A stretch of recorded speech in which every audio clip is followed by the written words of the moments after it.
Well, we've had the privilege of playing with PlayStation VR for the past few days, and there are a lot of games coming out at launch, and we've only been able to scratch the surface thus far. I think we've got access to like 9 different games. Thankfully, a lot of those are really fun. So Jimmy, I want to know which PlayStation VR games are the best for you and you think might actually sell this system? So the two best PlayStation VR games for me, one of them is a game, and the other one's kind of an experience. Okay. And both are actually bundled within PlayStation VR Worlds, which is like a $40 compilation package. The first one that I want to talk about is called Shark Encounter, and they've actually shown this off at like E3 and different press events and things like that. This was my first time being able to try it though. And in Shark Encounter, they put you in a virtual shark cage, and it takes place in first person, as most VR titles do. And they lower you into like the depths of the ocean, Mm-hmm. and you're going through, and you see like coral and rocks and things like that. And then all of a sudden, a giant great white shark sort of swims around the cage and sort of checks you out. He's sort of confused as to your presence and trying to figure you out. Eventually, he tries to pry open the cage and does so. And then he kind of swims laps around you a little bit more. And he kind of looks at you and he tries to eat you. And it is simply horrifying. And I'm not really into horror games, but VR makes scary experiences even scarier, in my opinion. Despite being horrifying, it was amazing to me. Yeah. And it's something that I would put, like, my mom doesn't play video games, but it's something that I would put my mom under. Why not scare your mom? Yeah, why not pretend scare my mom to think that she's gonna get eaten by a shark? So that to me, it was an amazing experience. Yeah, just like creating. I just felt a really strong sense of presence of being underwater. And I'm also a licensed scuba diver too. And it even fooled me.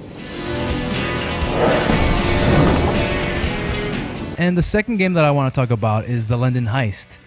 And this has you taking control. Basically, your character is a mobster. Mm-hmm. And you're dealing with other shady gangsters and things like that. In it, you're trying to steal like a diamond. And then you're like in a shootout, like in a getaway vehicle on the freeway, shooting at other mobsters that are trying to get the diamond and so forth. There were 2 instances that really stuck out to me. The first instance was one of the mobsters points a gun right at your head, or rather my head. And for me, even though I knew I was sitting in this room in the office, I just felt like a sense of intimidation. Oh crap, my virtual hands came up to block the bullet. Yeah. Even though they never shot at me, it just felt wildly dangerous, but in a very cool way yet again. And then the other part of that experience that really got to me was towards the end of the game, not to give away too much, there's a part where you have to choose who lives and who dies between your mobster allies. There was a moment where I hesitated and I just kind of shot up into the air. I kind of wanted to see what would happen. What ended up happening was one of the mobsters was like, I've had enough of this. He takes out his knife and he just stabs me right in the gut and kills me. And it was the most violent and visceral experience I've ever felt in a video game before. But again, it was awesome. So to me, those were the little instances that show off the true power of what VR can do. Yeah. And that it's not just a gimmick.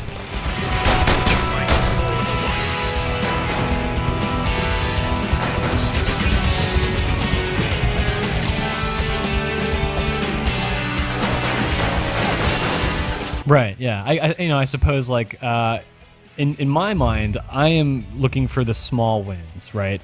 And I found 3 games that deliver this very dreamlike experience of just being present, but in an abstract world, right? It wasn't really part of action or an encounter with another human. I'll start with one, which is the most intense VR game I've ever played, called Thumper.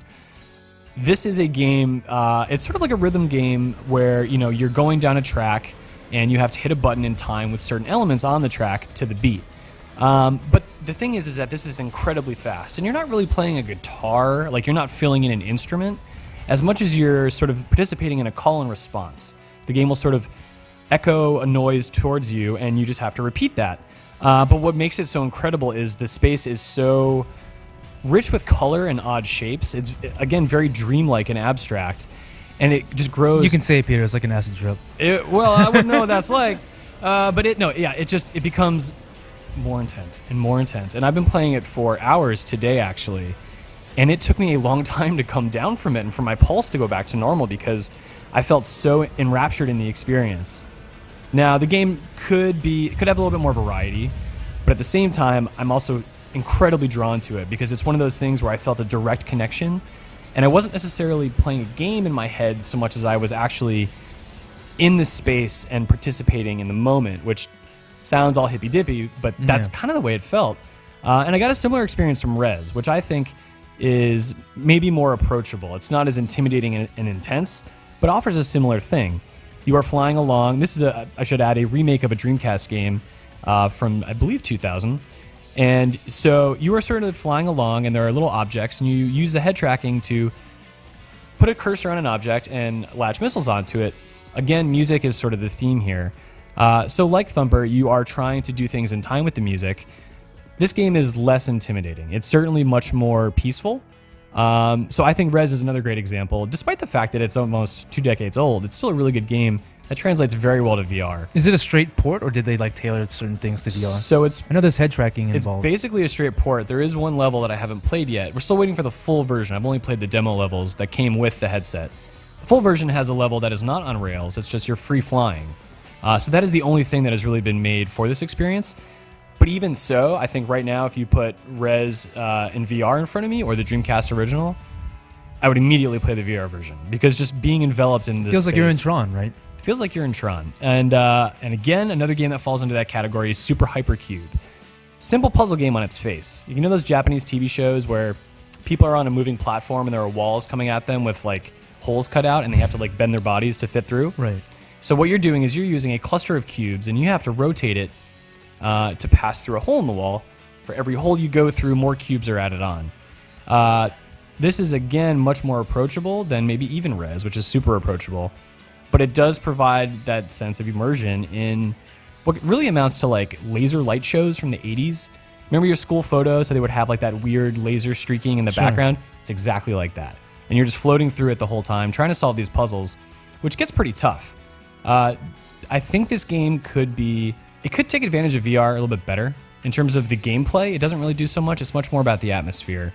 But again, I think for people who just want to get their feet wet and give it a shot, which might be the thing that really helps sell VR rather than the intense experiences, I think Super Hypercube is going to do that for a lot of people.